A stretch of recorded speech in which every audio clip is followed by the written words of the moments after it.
Votre voiture va tuer son premier conducteur, lâcha le garçon d'une voix calme qui tranchait l'air saturé de luxe. Le chef de la sécurité, un colosse nommé Dubois, venait de hurler « J'ai dit de ne pas toucher le spectre !» écartant brutalement le petit Léo, dont la main crasseuse avait laissé une trace de cambouis sur la carrosserie en fibre de carbone de l'hypercar 50 millions d'euros. Mais l'enfant, au lieu de pleurer ou de fuir, fixa le milliardaire Antoine de Villiers avec des yeux qui contenaient une certitude terrifiante, ignorant totalement l'homme qui le tenait par son col de t-shirt Astérix délavé. Le silence qui s'ensuivit fut plus assourdissant que le moteur qu'on venait de présenter. Avant de continuer, dites-nous de quelle ville nous regardez et nous vous dirons si on y apprécie les génies. La scène se déroulait dans un pavillon de verre éphémère, érigé au cœur de la place Vendôme, l'épicentre des pouvoirs et de la richesse parisienne.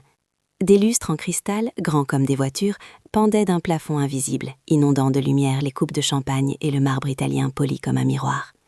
L'air lui-même semblait coûter une fortune, un mélange de parfums exclusifs et de l'odeur du cuir neuf des fauteuils où était assise l'élite de la nation. Dans ce tableau de perfection stérile, Léo était une anomalie, une tache. Ses cheveux emmêlés, son visage barbouillé de suie et ses pieds nus contrastaient si violemment avec les costumes sur mesure et les robes de haute couture que sa simple présence était une agression visuelle. Les journalistes du Monde et du Figaro avaient cessé de prendre des notes, leur murmure passant du commentaire admiratif sur la voiture à un dédain glacial pour l'intrus. Antoine de Villiers, parfait dans son costume impeccable, sentit une vague d'irritation le submerger. Cet enfant n'était pas seulement un problème de sécurité, il était une insulte à son triomphe, une imperfection vivante dans le monde parfait qu'il avait méticuleusement construit. Antoine de Villiers observait la scène, un pli de mépris au coin des lèvres. Pour lui, cet enfant n'était pas une tragédie humaine, mais une simple erreur de logistique, une faille dans le périmètre de sécurité impeccable que des millions d'euros étaient censés garantir. Il fit un signe imperceptible de la tête à Dubois, un ordre silencieux. Réglez ce problème, discrètement. Le milliardaire se sentait moins en colère qu'insulté. Le lancement du spectre était la culmination de sa vie, une symphonie de technologie et de design. Et ce garçon était une note discordante, une fausse note jouée au milieu de son chef-d'œuvre. Alors que Dubois resserrait sa prise sur le frêle garçon, une femme s'avança. C'était Madame Dubois-Martin, une journaliste influente du Figaro, connue pour sa plume aussi acérée que ses talons aiguilles. Vêtue d'une robe Chanel qui coûtait plus cher que ce que les parents de Léo avaient gagné en une décennie, elle s'arrêta à une distance respectable, comme pour ne pas être contaminée. Un sourire glacial étira ses lèvres peintes d'un rouge sang. Elle représentait l'incarnation même du snobisme parisien, une autorité morale autoproclamée sur le bon goût et la bienséance. « Antoine, mon cher », lança-t-elle d'une voix qui portait dans tout le pavillon. « Il faut reconnaître que votre événement est très inclusif. Vous invitez même la misère de Paris à admirer ce que jamais elle ne pourra souffrir. » Sa remarque, déguisée entrée d'esprit, était une exécution publique. Les rires étouffés qui suivirent furent comme des poignards plantés dans le silence. Elle ne regardait pas Léo comme un enfant, mais comme un objet de dégoût, une preuve vivante de l'échec d'un système qui aurait dû le cacher à leur vue. Pourtant, Léo ne broncha pas. Les insultes glissaient sur lui comme l'eau sur la carrosserie du spectre. Il n'entendait pas les murmures, ne sentait pas le mépris qui suintait de chaque regard. Ses yeux étaient rivés sur un point précis sous le châssis de la voiture, là où une minuscule LED de diagnostic clignotait dans une séquence irrégulière que lui seul semblait remarquer. Sa motivation n'était ni la faim ni le froid, c'était un besoin plus profond, presque primal, celui de réparer ce qui était cassé, de faire taire le sifflement disharmonieux que seule son oreille de prodige pouvait déceler dans le ronronnement du moteur. L'indifférence stoïque de l'enfant commença à intriger Antoine de Villiers. L'amusement remplaça l'irritation. Il avait vu des hommes d'affaires puissants trembler devant lui, des politiciens perdre leurs moyens. Mais ce garçon, ce gavoche sorti de nulle part, faisait face à l'humiliation et à la menace physique avec une sérénité déconcertante. Il y avait quelque chose qui n'allait pas dans cette équation. Le milliardaire décida de laisser la scène se dérouler encore un peu, curieux de voir jusqu'où irait cet étrange spectacle. Enrandi par le silence de son patron, Dubois interpréta son accent comme une permission. « Le spectacle est terminé, petit », grogna-t-il, commençant à le traîner vers la sortie. La semelle des pieds nus de Léo grinça sur le marbre immaculé, laissant une trace sombre. C'était l'image même de la force brute et ignorante écrasant une fragilité silencieuse. La tension dans la salle devint palpable, même les plus cyniques sentaient qu'une ligne était sur le point d'être franchie. C'est alors que Léo parla. Sa voix, bien que faible, coupa l'atmosphère comme une lame de rasoir. Il n'adressa la parole ni au milliardaire, ni à la journaliste, ni même à l'homme qui le tenait. Son regard trouva celui d'une femme en retrait, près de la console technique, dont le visage était blême d'inquiétude, la directrice technique. Demandez à votre directrice ce qui arrive à une boucle de données corrompue sur un buscan quand le KERS et l'actionneur hydraulique entrent en conflit de firmware, dit-il, chaque mot technique prononcé avec une clarté terrifiante. Pour la majorité des invités, c'était du charabia. Mais pour la femme en question, une polytechnicienne brillante nommée Hélène Mercier, ces mots furent comme un électrochoc. Elle pâlit visiblement, sa main se crispant sur la tablette qu'elle tenait. Ce n'était pas une supposition, c'était un diagnostic précis, chirurgical, qui visait le cœur même du problème secret qui tourmentait son équipe depuis 6 mois, un problème qu'il n'avait jamais réussi à isoler. Le murmure dans la salle cessa instantanément en voyant la réaction de l'ingénieur en chef. Le changement fut immédiat. Antoine de Villiers vit le masque de confiance de sa meilleure ingénieure se fissurer, remplacé par une stupeur totale. L'amusement quitta son visage, laissant place à une intensité féroce. D'un geste sec de la main, il ordonna à Dubois de lâcher l'enfant. L'agent de sécurité, confus, obéit sur le champ. Le milliardaire s'avança lentement, traversant l'espace qui le séparait de l'enfant, et s'accroupit pour que leurs yeux soient au même niveau.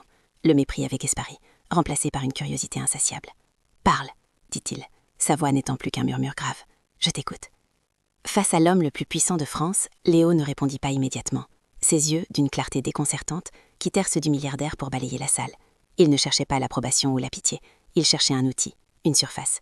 Son regard se posa sur le sol en marbre italien, une étendue blanche et parfaite, valant plus que tout ce qu'il avait jamais possédé. C'était sa toile. Sans un mot, Léo s'agenouilla à son tour. Le contact de ses genoux sales sur la pierre polie fit grimacer plusieurs invités. Puis, avec la précision d'un chirurgien, il tendit son index couvert de suie et commença à dessiner. Le grincement doux et sacrilège de son doigt traçant des lignes noires sur le marbre immaculé fut le seul son dans le pavillon. Un murmure d'horreur et de fascination parcourut l'assemblée. Il ne gribouillait pas, il ébauchait un schéma complexe de circuits et de flux de données. « Vous cherchez au mauvais endroit », commença Léo, sa voix résonnant étrangement dans le silence religieux. « Ce n'est pas le logiciel. Vos programmeurs sont compétents, mais ils analysent les symptômes, pas la cause. » Il pointa une intersection de lignes sur son diagramme improvisé. Le problème est plus profond, plus élégant dans sa simplicité mortelle. Il est physique, au niveau du hardware. Son doigt se déplaça vers l'autre section. Il est dans le Buscan. Il y a un conflit de firmware entre le contrôleur du système de freinage régénératif, le KERS, et l'actionneur hydraulique principal. Ils parlent deux dialectes différents du même langage machine, créant un bruit de fond, une interférence que vos diagnostics ignorent car elle résonne dans tolérance acceptable au repos. Hélène Mercier, la directrice technique, s'était rapprochée, son visage blême se reflétant dans le marbre à côté du dessin de l'encens. Léo leva les yeux vers elle, comme un professeur s'adressant à son élève la plus douée. Individuellement, chaque système fonctionne parfaitement, mais ensemble, sous charge, ils créent une boucle de données corrompue, un écho fantôme qui s'amplifie à chaque cycle. Puis vint le coup de grâce, la révélation qui glaça le sang de tous les ingénieurs présents. La voiture fonctionne en mode diagnostic, c'est pour ça qu'elle passe tous vos tests en atelier. Mais au-dessus de 100 km/h, le protocole sécurité, incapable de distinguer corps et avéré codé comme un courant, interprétera la boucle comme une faille dans total du système et bloquera les freinettes, sans avertissement. Léo s'arrêta, son doigt suspendu au-dessus du schéma. Ce n'est pas une panne, c'est un arrêt de mort programmé. Un hoquet étranglé s'échappa des yeux de laine. Ses doigts volaient sur l'écran de ses tablettes, entrant des pour mode, vérifiant des logs cachés que personne n'avait passé à consulter. Les lignes de code, les graphiques de performance, les diagnostics, tout convergeait vers l'horrible vérité dessinée au sol par un enfant des rues. Les simulations qu'elle lançait en urgence confirmaient le scénario catastrophe. Mon Dieu, sa voix n'était qu'un souffle brisé, mais dans le silence absolu, se porta comme un cri. Elle leva les yeux hantés de larmes stupeurs vers Antoine de Villiers. Il a raison, le gamin a raison. Ça fait 6 mois qu'on cherche au mauvais endroit. 6 mois. La tablette glissa de ses mains, cirta le marbre avec un bruit soc final. Le monde d'Antoine de Villiers bascula. Le mépris, l'amusement, la curiosité, tout fut balayé par une vague de respect si profonde qu'elle en était presque douloureuse. Cet enfant n'était pas une anomalie, une tache sur son triomphe. Il était le sauveur de ce triomphe. Devant lui, agenouillé dans la saleté, se trouvait l'esprit le plus brillant qu'il ait jamais rencontré. Un esprit qui venait de lui épargner un scandale planétaire et la mort certaine d'un client. Le sourire glacial de Madame Dubois-Martin s'était figé en un rictus d'incrédulité. Les journalistes qui, quelques minutes plus tôt, ricanaient de ce Gavroche, restaient bouche bée, leur stylo immobile au-dessus de leur carnet. L'humiliation des élites était totale, silencieuse et absolue, infligée non par un rival, mais par un enfant que leur monde avait jugé invisible et sans valeur. Léo, lui, semblait indifférent au séisme qu'il venait de provoquer. Sa tâche était terminée. Il avait vu une machine cassée et l'avait réparée avec les seuls outils à sa disposition. Son esprit et la vérité. Avec un naturel désarmant, il essuyait son doigt sale sur sa vieille chemise Astérix, laissant une nouvelle trace noire sur le tissu délavé. Le silence n'était plus pesant, mais sacré. Il fut rompu par le bruit lent et délibéré d'Antoine de Villiers se relevant. Le milliardaire se tenait désormais debout, dominant l'enfant de toute sa hauteur. Mais le rapport de force s'était inversé pour toujours. Ses yeux ne contenaient plus la moindre trace d'arrogance, seulement une admiration sans borne. Le Créateur venait de rencontrer le Sauveur. Le silence qui s'abattit sur le pavillon n'était pas un vide, mais une substance dense, palpable, lourde du poids de la révélation. Chaque murmure, chaque ricanement, chaque jugement hâtif s'était évaporé, laissant derrière lui une atmosphère chargée d'une stupeur presque électrique. Le monde venait de basculer sur l'axe d'une phrase prononcée par une ingénieure en chef au bord des larmes. Le claquement sec de la tablette d'Hélène heurtant une marbre fut le seul son à oser profaner ce recueillement forcé. Ce bruit, minuscule mais cataclysmique, fut comme le coup de marteau d'un juge, signifiant la fin d'une ère de certitude. La perfection technologique, célébrée quelques instants plus tôt, venait d'être publiquement déclarée mortellement défectueuse par son propre créateur, validant la parole d'un enfant des rues. Un frisson collectif parcourut l'assemblée. Les visages de l'élite parisienne, habituellement composés et impénétrables, étaient désormais des toiles où se peignait le choc, l'incrédulité, et pour certains une honte naissante. Les journalistes, figés, ne savaient plus s'ils devaient noter la faillite technique d'un projet à plusieurs milliards ou le miracle humain qui se déroulait sous leurs yeux. Le visage de Madame Dubois-Martin était un masque de cire. Son sourire glacial, arme de prédilection de son mépris social, s'était figé, puis effrité, la laissant avec une expression nue de pure humiliation. Sa remarque spirituelle sur la misère de Paris flottait encore dans l'air, non plus comme une flèche acérée, mais comme un poison qu'elle venait de s'administrer elle-même. À ses côtés, Dubois, le colosse, semblait soudain avoir rétréci. Sa main qui, quelques secondes auparavant, tenait brutalement le col d'un enfant, pendait mollement le long de son corps. Il regardait Léo, non plus comme un nuisible, mais comme un phénomène incompréhensible qui venait de réécrire les lois de la physique et de la hiérarchie sociale devant lui. Pour Antoine de Villiers, cependant, ce moment transcendait la simple humiliation de ses invités, ou la validation d'un diagnostic. Ce fut une épiphanie, une décharge violente qui court-circuite à des années de certitude construites sur le capital, le statut et le pouvoir. Le sol en marbre sous ses pieds ne semblait plus si solide. Il regarda Léo, agenouillé, une tache de salki et de génie au milieu de son univers stérile et parfaitement ordonné. Il ne vit plus un intrus, une erreur de logistique.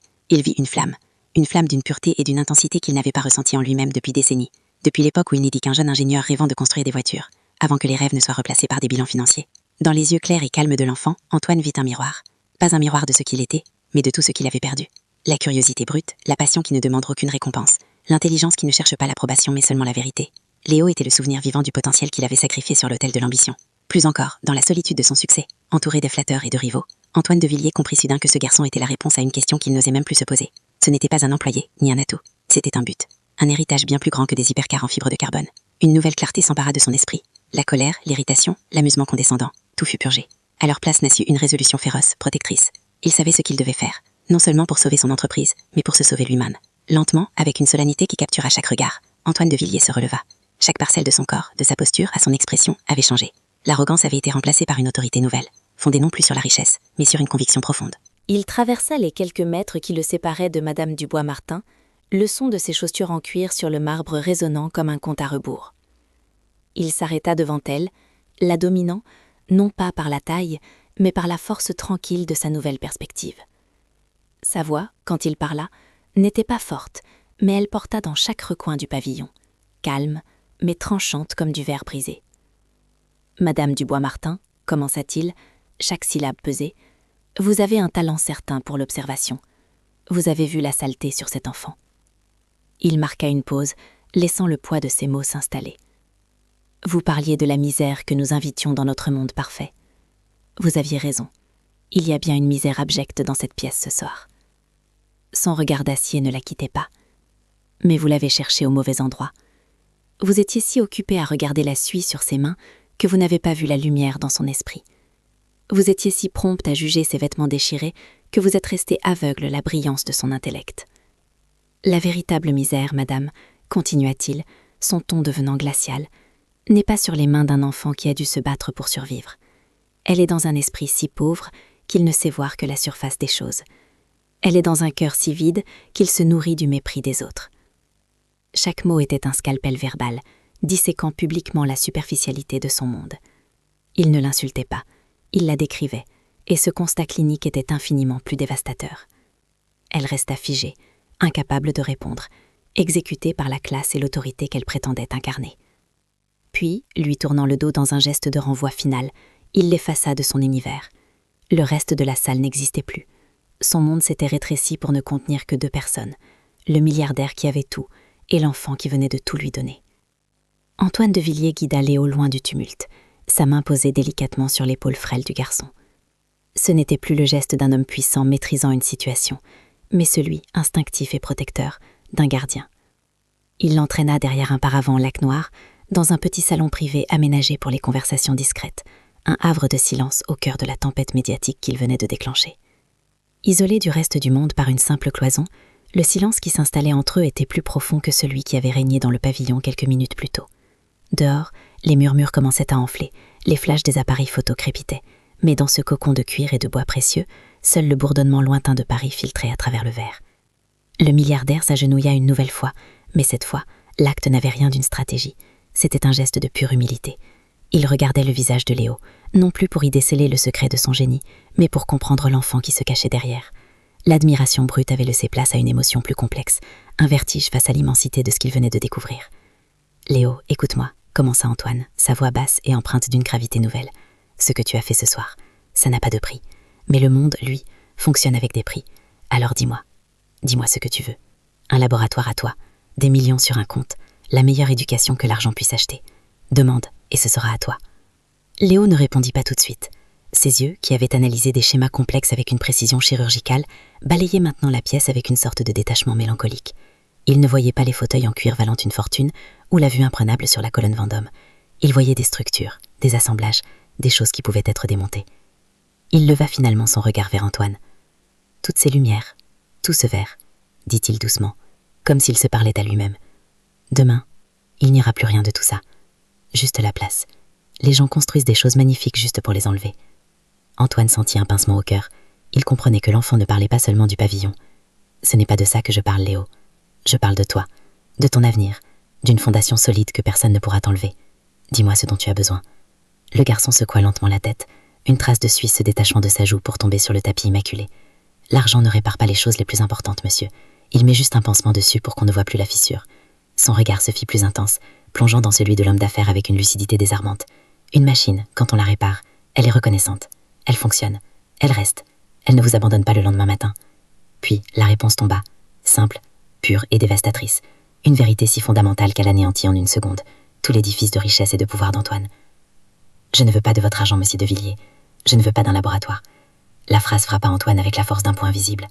Chaque mot était un écho de la solitude qu'il avait lui-même tenté de combler avec des voitures, des entreprises et des triomphes publics. Il comprit soudain que ne c'était pas la pauvreté qui avait brisé cet enfant. C'était la perte. L'impermanence. Léo prit une profonde inspiration, comme pour assembler le courage de formuler son désir le plus profond, le plus secret. Je veux juste une place où je n'aurai plus à avoir peur que tout disparaisse le matin. Quelqu'un qui ne s'en va pas. La voix d'Antoine, quand il put enfin parler, était rauque, brisée par une émotion qu'il n'avait pas ressentie depuis l'enfance. Il posa sa main sur la nuque du garçon, un contact d'une infinie tendresse. « Alors tu ne la perdras plus.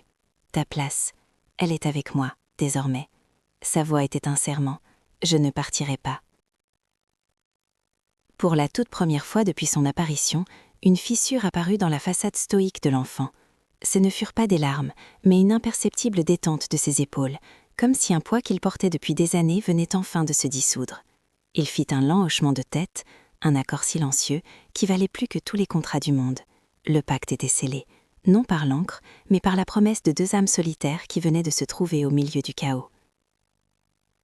6 mois plus tard, le marbre froid de la place Vendôme avait été remplacé par les boiseries séculaires et le velours pourpre de l'Hôtel de Ville de Paris. Un sommet mondial sur les villes intelligentes battait son plein, réunissant les maires des plus grandes métropoles du globe et leurs armées d'ingénieurs. L'air, saturé non plus de champagne, mais de la tension intellectuelle de milliards de dollars en jeu, vibrait du murmure des débats dans une douzaine de langues. C'était un monde où les décisions prises aujourd'hui redessineraient l'avenir de l'humanité. Assis au premier rang, à côté d'Antoine de Villiers, se trouvait Léo. Le t-shirt Astérix avait cédé la place à un petit costume sur mesure d'un bleu si sombre qu'il en était presque noir. Ses cheveux étaient coupés, son visage était propre, mais une observation attentive révélait une minuscule et tenace trace de cambouis incrustée sous l'ongle de son pouce droit, comme le dernier vestige d'une vie antérieure, une signature qu'aucun luxe ne pouvait effacer. Il ne disait rien, se contentant d'absorber le flux de données et les équations projetées sur l'écran holographique géant avec une concentration silencieuse qui contrastait avec l'agitation des adultes. Le problème était monumental. Un projet de grille de trafic mondial unifié, piloté par une intelligence artificielle, était au point mort. Conçu pour optimiser les flux de circulation à l'échelle planétaire, l'IA présentait une faille catastrophique. Dans toutes les simulations, soumises à un événement de stress imprévu, un accident majeur, une manifestation spontanée, elle réagissait en créant un blocage total et irréversible, un gridlock paralysant des villes entières en quelques minutes. Personne ne comprenait pourquoi. Le docteur Klaus Richter, l'ingénieur en chef du consortium allemand qui dirigeait le projet, venait de rejeter la dernière proposition avec une condescendance toute germanique. Une rustine sur une fracture, avait-il tonné, son regard balayant la salle avant de s'arrêter une fraction de seconde sur Léo, avec un amusement à peine voilé.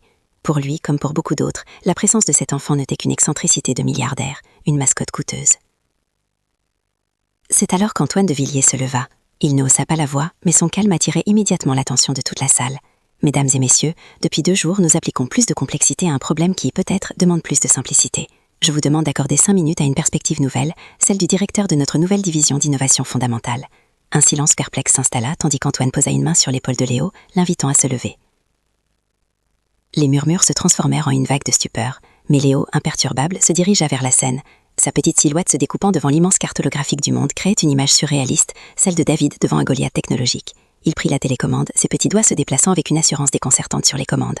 Sa voix, claire et sans la moindre trace de peur, résonna dans les micros. « Votre erreur est philosophique, pas technique. » Il fit une pause, laissant la phrase s'installer. « Vous n'essayez pas de gérer le trafic, vous essayez d'éliminer l'humanité de l'équation. C'est pourquoi vous échouez. » Léo zooma sur une simulation de carrefour parisien. Votre IA est parfaite, trop parfaite. Elle suppose que chaque véhicule, chaque piéton est un acteur rationnel. Mais une ville n'est pas un circuit imprimé, c'est un organisme vivant, chaotique, imprévisible. Un seul conducteur qui freine par surprise pour regarder une vitrine crée une anomalie, un écho fantôme dans vos données. Votre système, incapable de comprendre l'irrationalité, interprète cet écho comme une faille critique et déclenche un protocole d'arrêt surchance. Il se protège en se tuant. Puis, il projetait un nouveau schéma d'une simplicité désarmante. La solution n'est pas plus de contrôle, mais l'acceptation de l'imperfection. Il faut injecter dans l'IA un algorithme de chaos contrôlé, une sorte de grain de sable numérique qui simule l'erreur humaine, l'hésitation, l'imprévu. Un système qui n'apprend pas seulement à être efficace, mais qui apprend à pardonner. Il nomma son idée le principe du gravier. On ne dévie pas une rivière en construisant un barrage, mais en plaçant une seule petite pierre au bon endroit. Un silence de mort tomba sur l'assemblée. Le docteur Richter, bouche bée, regardait l'écran, son masque de certitude se fissurant. Les ingénieurs du monde entier tapaient frénétiquement sur leurs terminaux, lançant de nouvelles simulations basées sur le principe de Léo. Les résultats s'affichaient, un par un. Là où il y avait eu un blocage total, il y avait maintenant une fluidité adaptative. L'IA ne se bloquait plus, elle contournait, s'adaptait, respirait. La maire de Paris fut la première à se lever, ses yeux brillant d'une admiration sans phare. « Monsieur de Villiers, dit-elle, sa voix portant l'assentiment de tous, il semble que Paris et le monde ont une nouvelle direction à suivre. Nous confions la direction du consortium à votre division d'innovation. » L'approbation fut unanime, scellée non par un vote, mais par une évidence fulgurante. Léo n'était plus un prodige accidentel, il était devenu, en l'espace de 5 minutes, le leader respecté du projet le plus ambitieux de la planète. Alors que les applaudissements éclataient, Antoine posa de nouveau sa main sur l'épaule de Léo. Son regard n'était plus seulement celui d'un père fier, mais celui d'un homme qui contemplait un miracle, et qui comprenait qu'il avait fait bien plus que sauver un enfant de la rue. Il avait offert un sauveur au monde. Léo leva les yeux vers lui, et pour la première fois en public, un sourire authentique, timide mais lumineux, éclaira son visage. Il n'avait pas seulement trouvé des solutions, il avait trouvé sa place. 10 ans plus tard, l'opulence éphémère du pavillon de verre sur la place Vendôme avait laissé place à la grandeur permanente et solennelle de l'hémicycle du Parlement européen à Strasbourg. L'air n'était plus saturé du parfum du luxe, mais de l'électricité palpable des décisions qui façonneraient l'avenir de tout un continent.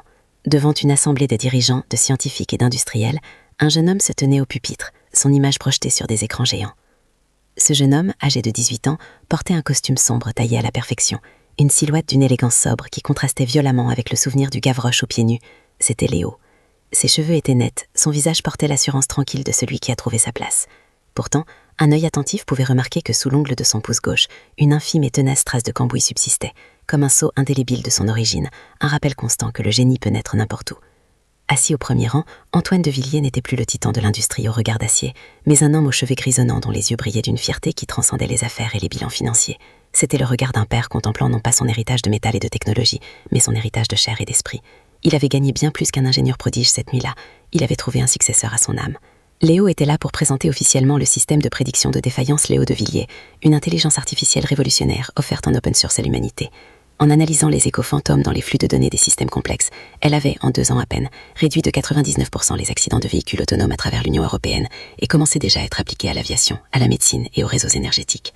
Il y a 10 ans, on m'a demandé ce que je savais de la haute ingénierie, commença Léo, sa voix claire et claire portant dans tout l'hémicycle. La vérité, c'est que je n'en savais rien. Je ne connaissais que les machines cassées. Et j'ai appris que la faille la plus dangereuse n'est jamais technique, elle est philosophique. C'est l'arrogance de croire que notre conception est parfaite et que tout ce qui n'entre pas dans ce cadre est une erreur à éliminer. Son regard balaya l'audience, s'arrêtant un instant sur Antoine. Cette même nuit, j'ai posé une condition à mon avenir, la création de l'atelier des invisibles. Aujourd'hui, cette fondation financée par des liens électriques n'est plus une promesse, mais un réseau mondial. Nous avons sorti plus de 5000 jeunes esprits brillants de l'ombre, des enfants que le système avait jugés cassés, défectueux, invisibles. Ils sont aujourd'hui nos plus grands innovateurs. Un murmure d'admiration parcourut la salle. On m'a appris que la richesse se mesure en euros, en parts de marché, en bâtiments. Mais la véritable richesse d'une nation, d'un continent, se mesure au nombre de potentiels qu'elle refuse de gaspiller. Chaque enfant ignoré dans la rue, chaque esprit mis au rebut par préjugés, est une faillite plus grave que celle de n'importe quelle banque. C'est une défaillance critique dans le code source de notre humanité. Le jeune homme marqua une pause, son regard se faisant plus intense. Mon histoire a commencé par une simple tresse de cambouis sur une machine valant une fortune. Cette trace a été vue par certains comme une souillure, une imperfection. Mais un homme a su voir au-delà. Il n'a pas vu la saleté, il a vu le diagnostic. Il n'a pas vu un intrus, il a vu un allié. Il n'a pas vu un orphelin, il a vu un fils. Alors que les applaudissements commençaient à gronder, Léo conclut, sa voix se chargeant d'une émotion maîtrisée. Ne cherchez pas le futur dans le silicium de vos processeurs ou l'acier de vos créations. Cherchez-le dans les yeux des enfants que vous croisez sans les voir. Le plus grand miracle technologique ne sera jamais une machine qui pense, mais une société qui sait enfin regarder. La salle entière se leva dans une ovation assourdissante, un hommage non seulement à une technologie, mais à une révolution humaine. Car la plus grande erreur d'ingénierie ne se trouve pas dans le code d'une machine, mais dans le jugement par lequel nous mesurons la valeur d'un être humain.